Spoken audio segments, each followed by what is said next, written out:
Xin kính chào quý vị. Tháng 1 năm 2026, xuất khẩu tôm Việt Nam đạt gần 380 triệu đô la, tăng 22% so với cùng kỳ năm 2025. Mức tăng trưởng 2 chữ số ngay trong tháng đầu năm cho thấy tín hiệu phục hồi đơn hàng tương đối tích cực, đặc biệt tại các thị trường châu Á. Động lực tăng trưởng chủ yếu đến từ Trung Quốc và Nhật Bản, hai thị trường ghi nhận nhu cầu cao trước Tết Nguyên đán. Trung Quốc tiếp tục là thị trường lớn nhất với kim ngạch gần 130 triệu đô la, tăng 15% so với cùng kỳ. Nhật Bản đạt 45 triệu đô la, tăng 31%. Xu hướng tích trữ hàng phục vụ tiêu dùng dịp lễ Tết và sự cải thiện sức mua tại khu vực này đã giúp cho doanh nghiệp duy trì nhịp xuất khẩu tốt ngay từ đầu năm. Trong khi đó, xuất khẩu sang Mỹ đạt 44 triệu đô la, tăng 22% so với cùng kỳ năm trước. Xuất khẩu sang Mỹ ghi nhận tốc độ tăng trưởng hai con số trong tháng đầu tiên của năm 2026.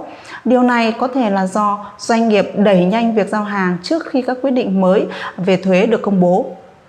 Yếu tố được doanh nghiệp đặc biệt quan tâm trong tháng 2 năm 2026 là kết quả cuối cùng thuế chống bán phá giá POA 19 vừa được công bố. Kết quả nhìn chung không bất lợi như lo ngại trước đó, giúp giảm áp lực tâm lý đáng kể cho doanh nghiệp xuất khẩu và nhà nhập khẩu Mỹ. Việc mức thuế không tăng đột biến tạo nền tảng tương đối ổn định cho các đơn hàng đã và đang đàm phán.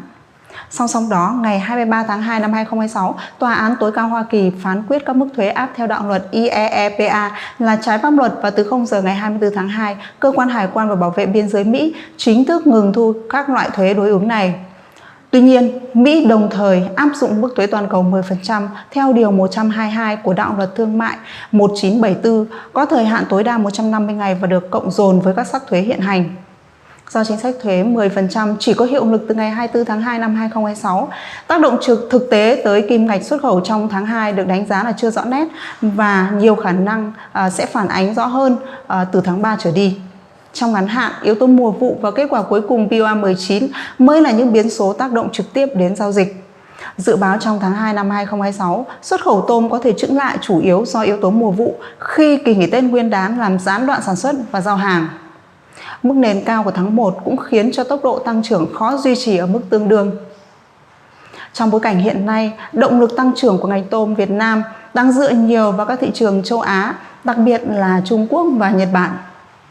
Nếu nhu cầu tại khu vực này tiếp tục ổn định sau Tết, đây sẽ là trụ đỡ quan trọng cho quý 1 năm 2026.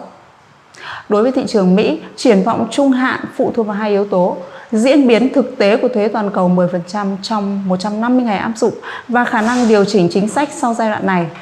Kết quả POA 19 giúp thị trường tránh được một cú sốc mới, song môi trường thương mại vẫn đòi hỏi doanh nghiệp chủ động rà soát cấu trúc giá, kiểm soát chi phí và theo dõi sát hướng dẫn thực thi từ phía Mỹ. Nhìn chung, tháng 1 năm 2026 mở đầu bằng tín hiệu tích cực cho ngành tôm.